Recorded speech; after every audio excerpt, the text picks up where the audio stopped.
Greetings, Marsh here, and welcome to episode 257 of my modded Factorio playthrough. In this episode, we're going to work on lead, tin, and manganese pellets, and their ingots. Enjoy! Iron and copper are done. Iron might need to be repositioned a little bit so it looks straighter, but we should be good there. And now it's doing the tin and lead as well. It's just not there because we've been moving things over, but the lead is right there, so lead is technically the next one, which is another 4-step process. Pretty much identical to this, it's just smaller in scale. So that'll be nice, where basically it'll only be one of these instead of two. Or we can leave it the way it is and just cut out the outside ones. I'm kind of thinking maybe the best thing to do would just to be to chop up the parts that we want and try to keep them symmetrical looking, just in case we want to expand later.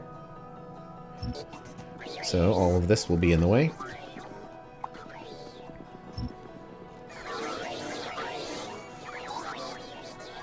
Actually, in the end, it really wasn't that much wider than the fuel belt.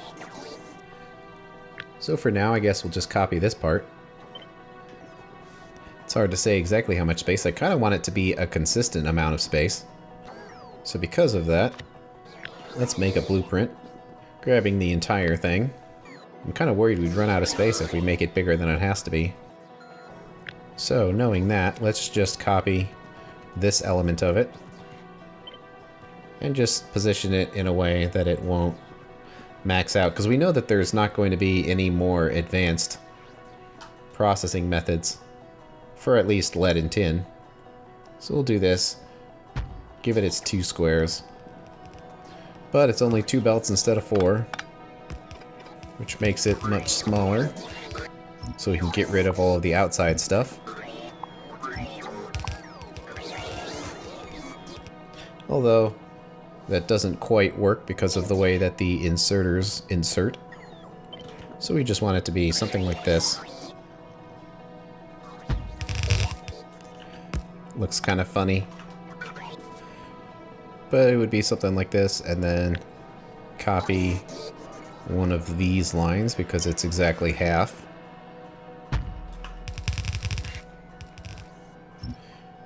Then we only need to have 4.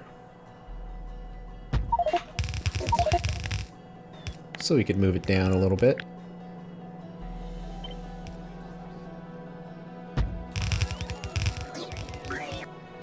Although, like on the other one, we probably should have it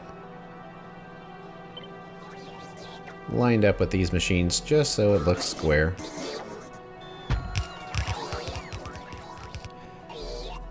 And then this needs to be in here lined up the best we can, which seems to be like right here. But we got some belts that are the tiniest bit in the way, which is annoying for straightness. So we'll put it like 2 squares over. And then take this stuff here and move it over a few squares as required. So it's lined up right there. No, power ran out. I think it's that. Well, while that is building, we need to make the hexafluorosilicic acid, which is actually quite simple. Hydrofluoric acid and silicon. The problem is the hydrofluoric acid, I'm not sure where it would come from. It could come up this way, but it's kind of being produced down here, so it's a little backwards to go up that way compared to going this way, where it's basically getting used, and then we can kind of push it up here if it'll fit, and it seems like it would.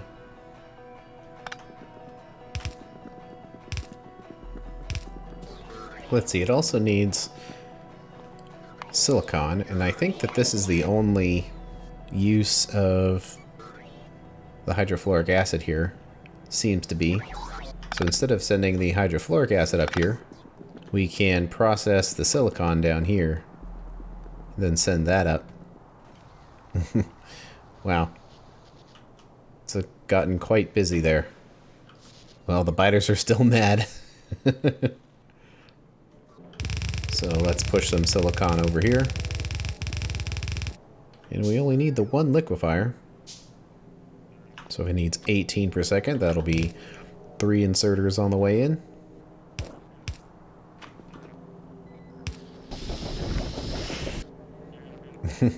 And it filled up. Okay, hopefully most of this is done. So we got 10 of these, which is correct.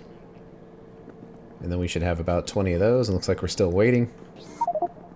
And we've got 4 of those, which seems right. And we're still kind of waiting on those. So this has an oxygen input, and the sulfur dioxide gas as an output, which I believe we wanted to process locally as well, to minimize the amount of stuff that had to move around. But the setup for this can't quite work unless we move some of this around. There's a lot going on with that mine over there, so let's pull the resources from here. But also, we've got oxygen right here already, so might as well use it. I think I'll let the sulfur dioxide gas go down the pipeline.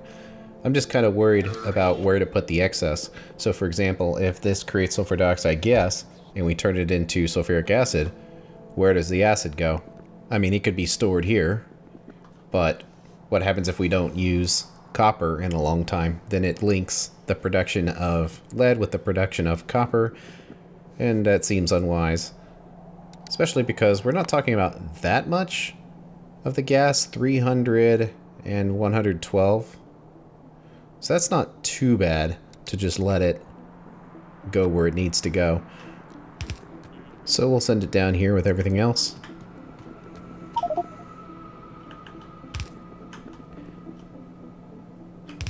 And hooked up to the same pipe. Let's turn this into lead. Let's get these to the lead pellets. And then we need something like this.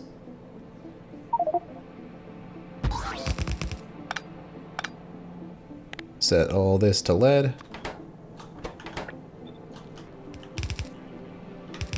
And we need to get the fuel in there, which is more coke.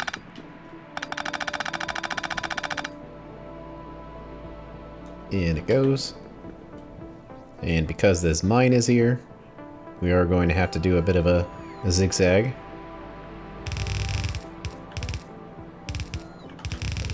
Luckily, since the carbon doesn't go out that far,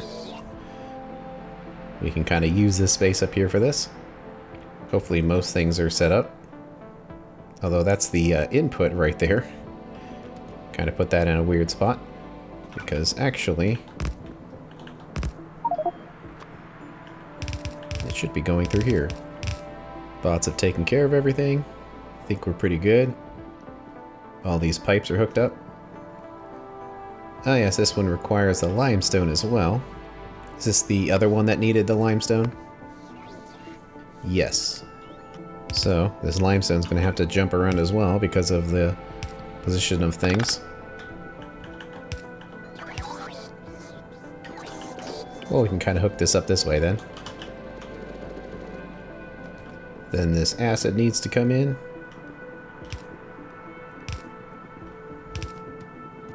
It's filling up pretty quickly. Okay, let's give lead a test.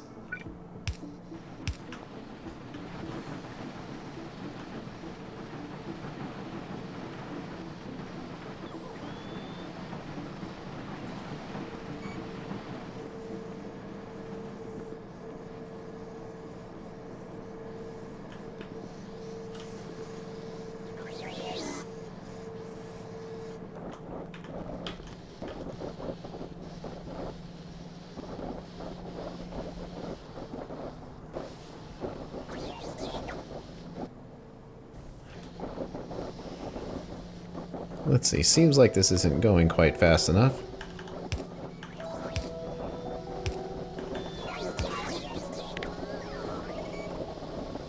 There we go. Ah yes, I forgot that that made some slag. Which is kind of pulling away a bit from the efficiency, just because of belt limitations. But it's not going to be too much, so I think it's alright. But we do need to send the slag down here. Which we can do from up here.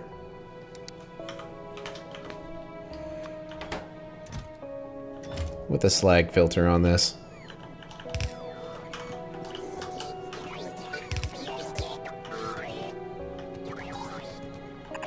Then it'll merge back with this guy. Come in here. And it can merge with the ore bus. Just as long as we find a place where this can jump over. And that should eventually get the slag where it needs to go. Although I think it would be better if this was up here, because then some of the ores would get on there, but I think that does it for lead now. See if we've got anything in here. A little bit. Okay, the next one on the list, at least with the order of the belts, is tin. And this is a little easier. There's no fourth step, so we can just copy this over. And probably this too. Something like right there. This mine is getting increasingly in the way of things, so I'm thinking we can remove it. That would make all of the other belts a lot straighter.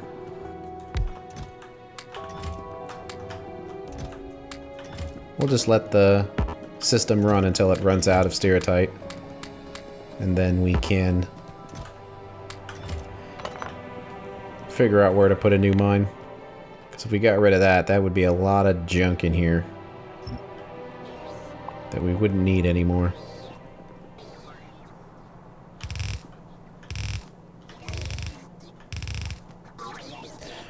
And it also means things could be a lot straighter.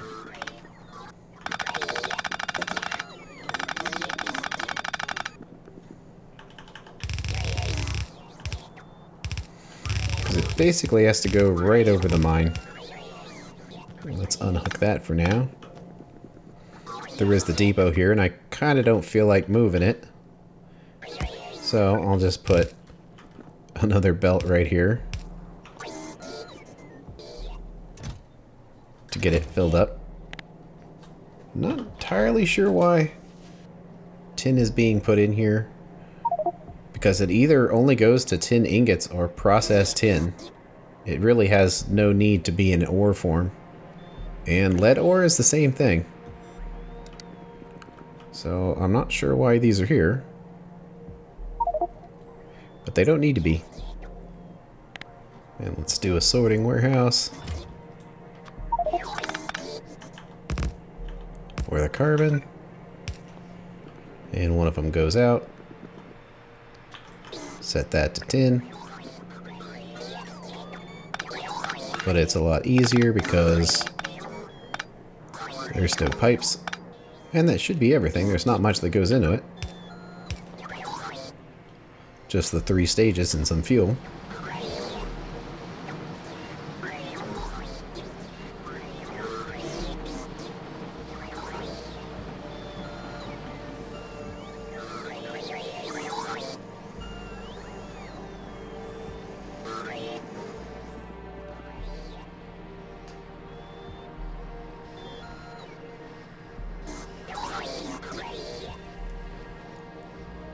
And making the ingots. Not much to see. But we do want to have our warehouse. Line it up. That should be the 4 belts. And tin ingot has to be less than 1,000.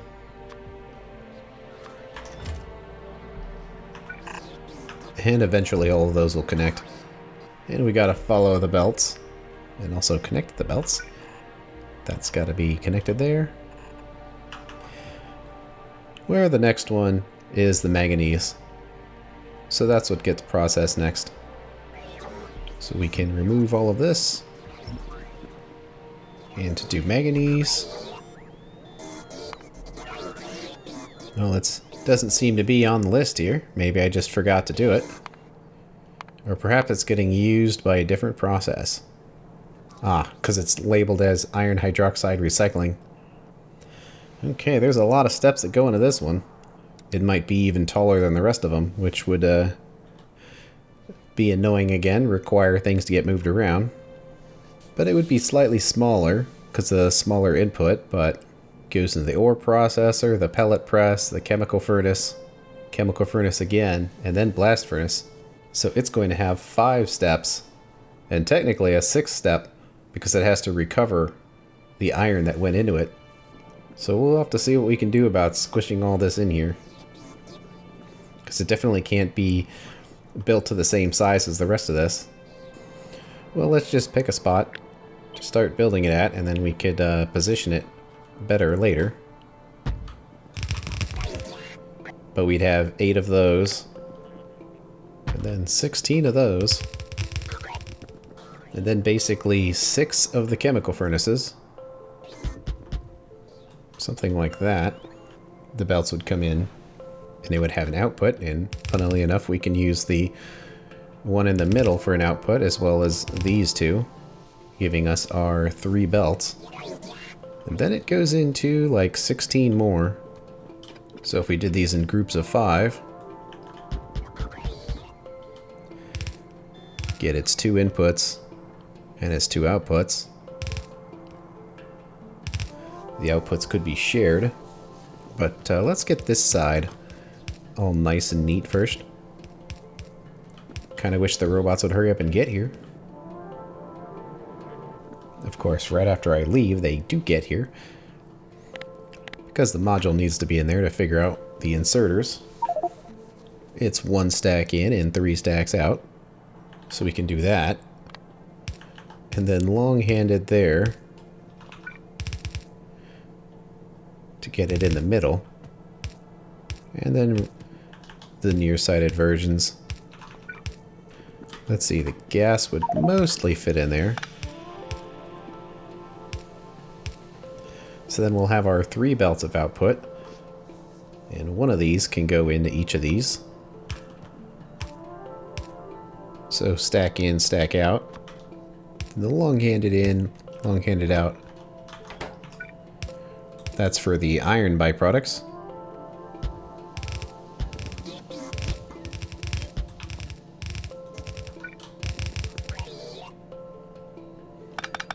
And it's probably going to come from above for that. That would come from down low. And the outputs go up there.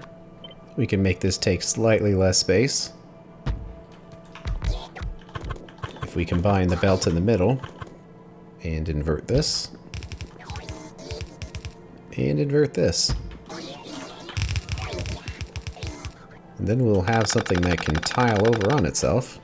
Not that we need that many of them, but it would be kind of something like that. And the whole thing would need to be centered on here somewhere. Since it's not really lined up with anything else because it has an extra step, I guess it doesn't really matter where. Let's give it some spaces. And then from these, we need to process that iron hydroxide back into iron ingots. But there's a lot of belts going on here, so it might be easier to figure out which belt is which if we have resources on them. So let's try to get everything else hooked up here. So manganese and manganese. Let's see, is silicon ore something that needs to be on drones? I don't think so.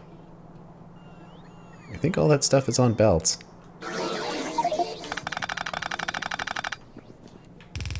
So the manganese comes up, and we're actually going to have 2 belts of it now.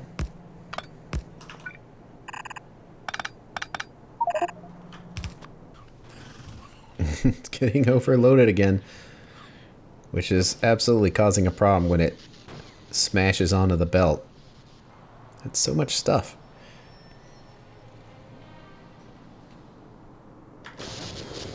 Maybe I need way more gathering turrets because they don't seem to be picking them up fast enough. It looks like a lot of these have ammo getting stuck on the belt, because it's kind of happening everywhere. Maybe I should just help them and manually pick everything up. Of course, it's going to fill up my inventory real fast. Okay, hopefully we have enough here to test it. Just to find out which belts have which resources, which might make planning the build a little easier.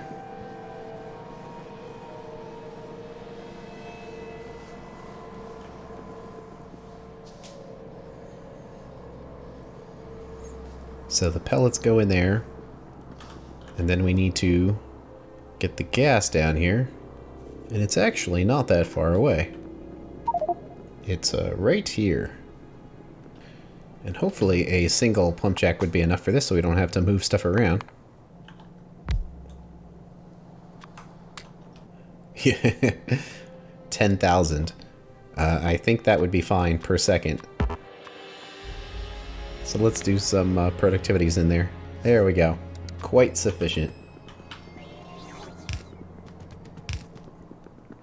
We'll just go straight up for now and find a better place for it later.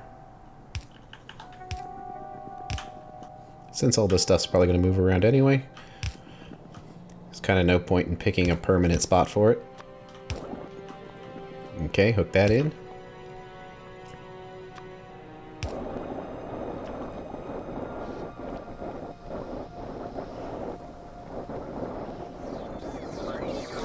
Okay, that's the manganese oxide.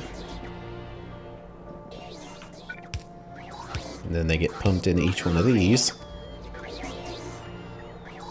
which require the input to come from there and right there. And the output that needs to get processed would come up there and there. So it looks like we need to do about 8 of them, where we have the input of the fuel and the input of the stuff. So it's like red and yellow.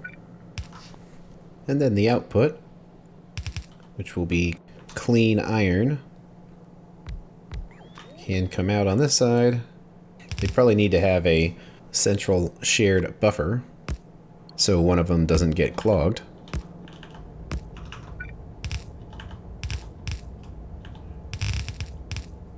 The input can go there. Trying to avoid moving this stuff, but I think we're going to have to.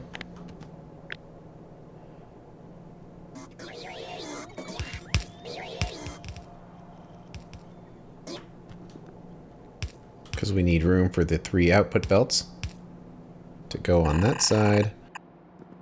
So the coat has to come in. And got to get this carbon dioxide in somewhere. I imagine it's on one of these. Yeah, just way back here. Then we're going to need a bunch of iron ingots in this thing to get it primed. I'm not sure exactly how many.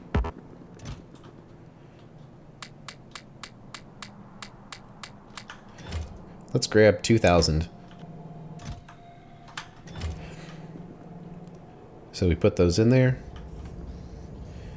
There's really no sulfuric acid at the moment, so not much is going to happen. Which is kind of a problem when it comes to testing this. I don't know if there's anything we could really hook up right now. We used it all up making explosives. And we still haven't filled it up.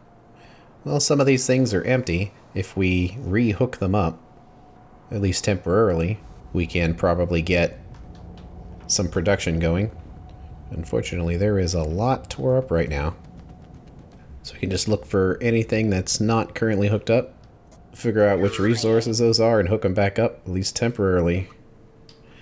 So copper, because it's going to be hard to figure out how well this works if we can't test it.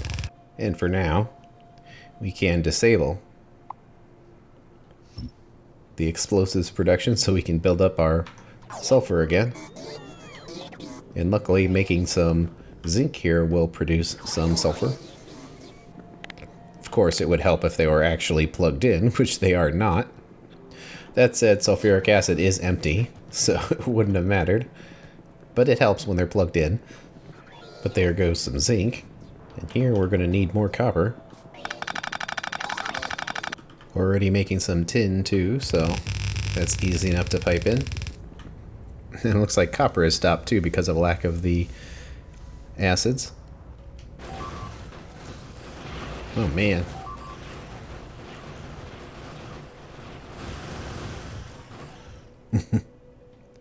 Okay, I think we have enough of this hooked up right now just to generate a little bit of sulfuric acid.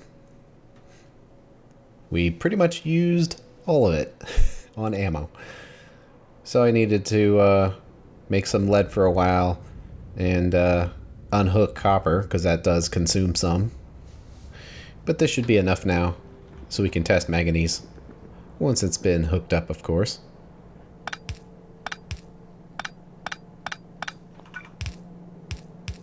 Okay, that should be ready to hook up.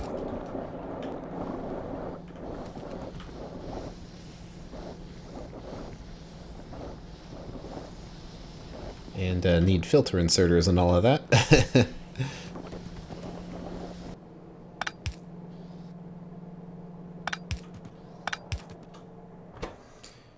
And we gotta get the nears and fars in there. And those ones are the manganese ones. Alternate near and fars.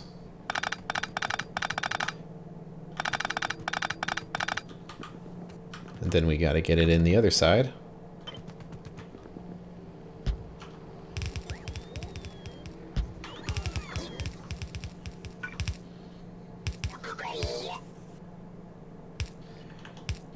We can just use regular inserters for these. I think that does it. We'll have to clean all these belts off and find out. Okay, I think that's all cleaned up.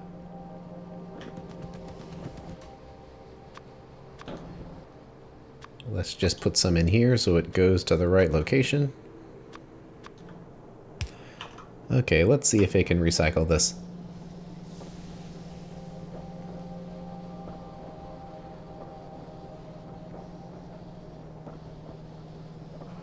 Seems like it. There's a bit of a buffer it has to go through, but okay, we've got the last step here to do, which hopefully will fit in here. It seems like it would, because there's only 2.5 machines.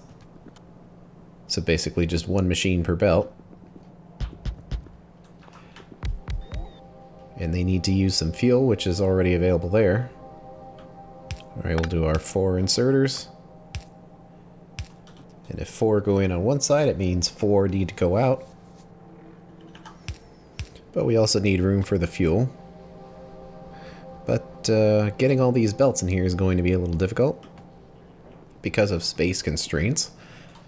I kind of just want to try to use this area right here, because nothing else is going to go here besides these being expanded upwards a little bit, but there should be room for that. So they can go in and go out. We'll have to reposition that pipe. But that gets the 3 belts of output. Then we need the fuel, which can come in through the side. Okay. We'll need our storehouse. Might as well try to line it up in the middle if possible. Although we could come in through the side here. So something like that.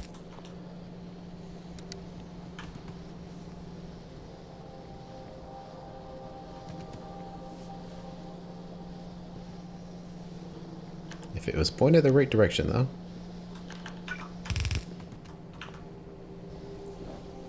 So there we go. That seems pretty good. Can't really stress test anything for now, but this is good enough to keep going. We've got a nice chunk of the resources refined now.